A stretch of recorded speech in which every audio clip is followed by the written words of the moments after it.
આજે આપણે ભાગીરથીની વાત સાંભળીશું. એટલે કે રાજદેવ નામના ચારણે એવા દોહા લલકાર્યા અને એવી દોહામાં માની ભક્તિ કરી કે ભાગીરથી માતા ગંગાને રાજદેવ ચારણને માથાબોળ નવરાવા મસ્જિદના પગથિયા ચડવા પડ્યા. તો આજે આપણે એ વાત સાંભળીશું. અલ્લાહુ અકબર. જૂનાગઢની મસ્જિદના હજીરા ઉપરથી મુલ્લા બે કાનમાં આંગળી નાખીને નમાજની બાંગ દેતા હતા. મોહલ્લે મોહલ્લે એના અવાજના પડઘા ઘૂમવા લાગતા.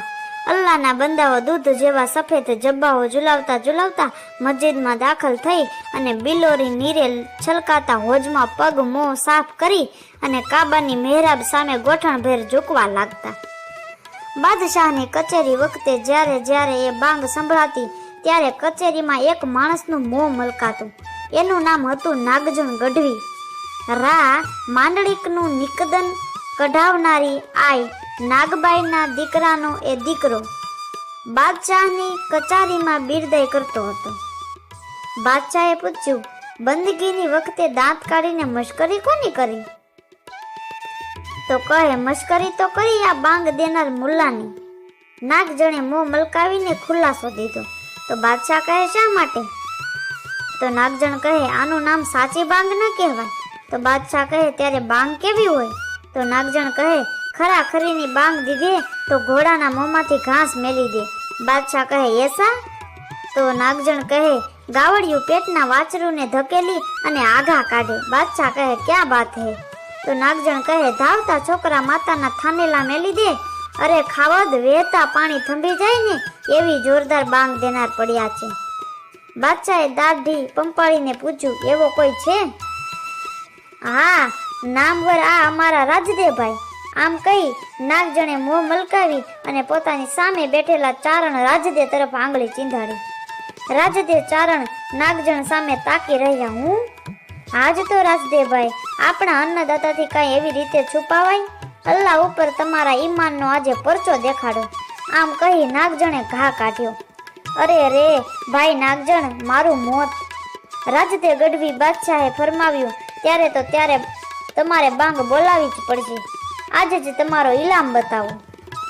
અન્નદાતા બોલો, ના, હું દેવી પુત્ર ચારણ, મારે ખંભે જનોય અવતાર ધરી મેં બાંગ બોલાવીથી નથી કદી. મેં બાંગ નથી બોલાવી કદી. માનશોમાં બાદશાહ, નાગજણે પોતાની અદાવતના પાસા નાખ્યા છે, પણ રાજદેવભાઈની બાંગ તો ખલકમાં મશહૂર છે.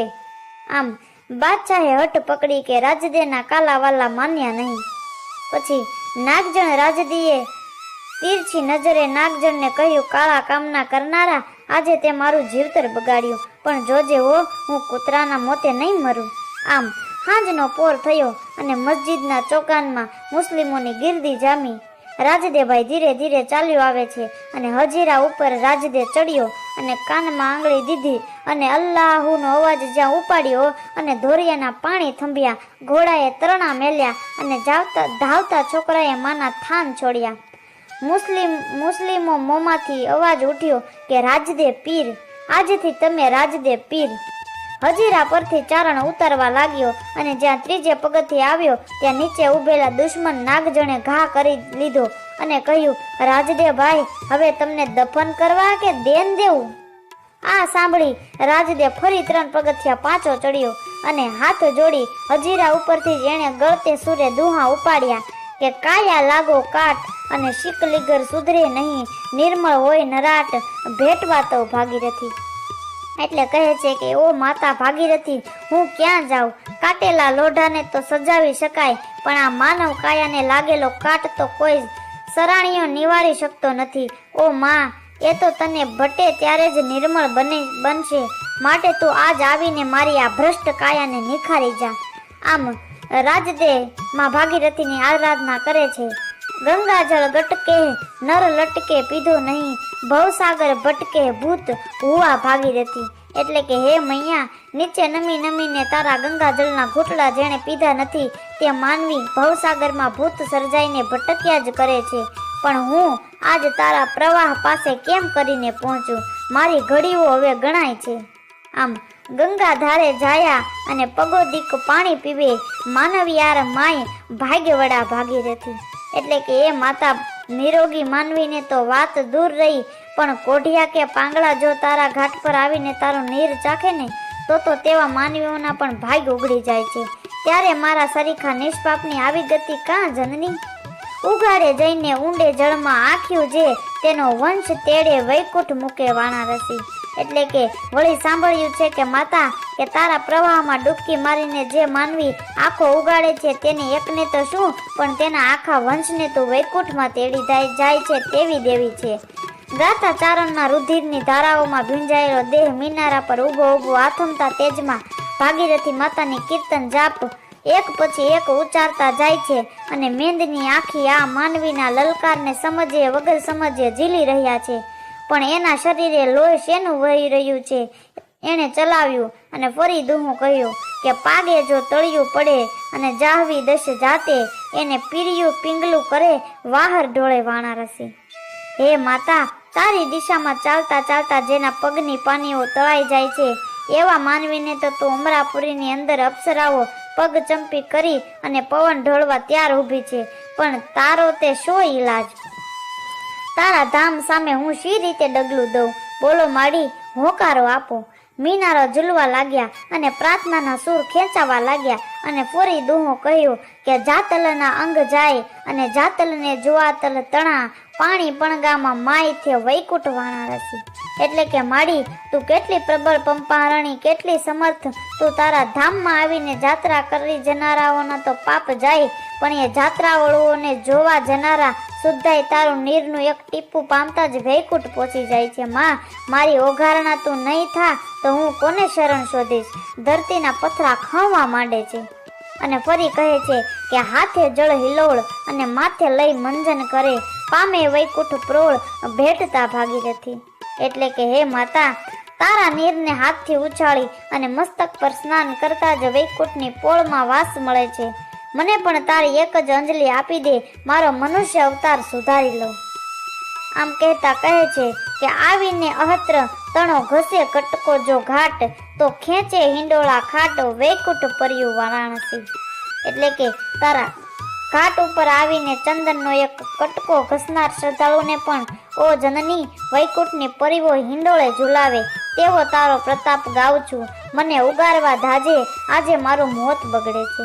આમ મસ્જિદના ચોગાનની ચીરાયેલી ધરતીમાંથી છેક પાતાળે પાણી ઝબૂકી ઉઠ્યા અને રાજદેની પ્રાર્થનાના સૂર કાંપવા લાગ્યા અને ફરી લલકારતા કહે કે પ્રાણી દેહ પડે અને ગંગાજળ નામે ગળે ચટ વૈમન ચડે વૈકુંઠ જાય વાણારસી. એટલે કે રે માતા, તારા નીરમાં નહારનારાની કે એને મળનારાઓની જ માત્રા સદ્ધિત થાય છે એમ નથી, પણ એકણ કટકો હાડરો જો ગંગા ત્રઠ જાય તો માનવીયા કુળમાય ભૂતન ભેગી નથે ભાગીરથી.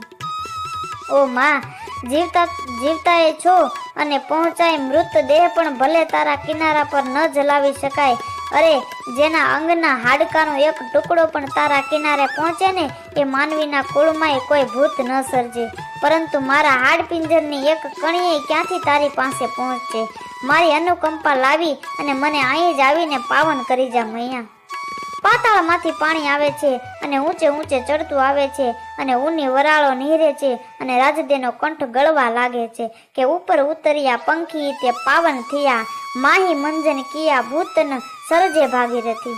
હે માતા, તારા નિર્મા નારનાર તારું એક બિંદુ પણ પામનાર કે તારા પંથે પડનાર માનવીને તે શી વાત કરું? હાડકાનો એક ટુકડો પચાડીને ભૂતનીઓમાંથી ઉગરી જવાય એટલેથી પણ તારો મહિમા ક્યાં સમેટાઈ જાય છે? તારા ઉપર થઈને તો આભમાં ઉડનાર પંખીઓ પણ માત્ર તેઓની છાયા તારા પ્રવાહ પર પડવાથી જ પાવન બની જાય છે. એવા તારા પુણ્યનો પ્રતાપને તેમાંથી હું જ બાતલ રહી જઈશ. અને કહે છે ભાગીરથ રે ભાગ્ય ગરવર સરે આય ગંગા અને નરલોક સુરલોક નાગ તરેવા ત્રણે ભવન. માનવલોક, દેવલોક અને નાગલોક, આકાશ, પૃથ્વી અને પાતાળ એ ત્રણેય દુનિયાઓને તારવા તું સ્વર્ગના કોઈ પહાડમાંથી રાજા ભગીરથની બોલાવી ચાલી આવી અને હું મારા જ મંદ ભાગ્ય માડી હું તને પડવા નહીં ચડવા બોલાવું છું. પાહે મર ઊભો પિતા હર સારીખો હોય પણ માં વણ મરીએ તો તું વેગળીએ વણારસી. આજે મૃત્યુ કાળે ભલે ને પ્રભુ જેવા પિતા મારી પાસે આવીને ઊભા હોય પણ તો જો આઘેરી બેઠી હોય તો જાણે કે જનેતા વિહોણી જુરી જુરી મરવા જેવી મનમાં વેદના રહી જાય. માટે હે માતા, આવો આવો આવો. આમ મોડો આયો માય તે ભેગો ઈજ તાર્યો, પડ્યો રેશું પાય ભાટો થઈ ભાગીરથી. ઓ માતા, આજે હું મોડો તારા શરણે આવું છું. તું તો મોડા આવનારને તત્કાળ તારનારી છે, પણ મને કદાપી તારીશ નહીં તોય શું? મને ભલે તારા સ્પર્શ સ્વર્ગ ન મળે, હું તો તારા ચરણે એક નિર્જીવ પથ્થર બનીને પણ સુખેથી પડ્યો રહીશ.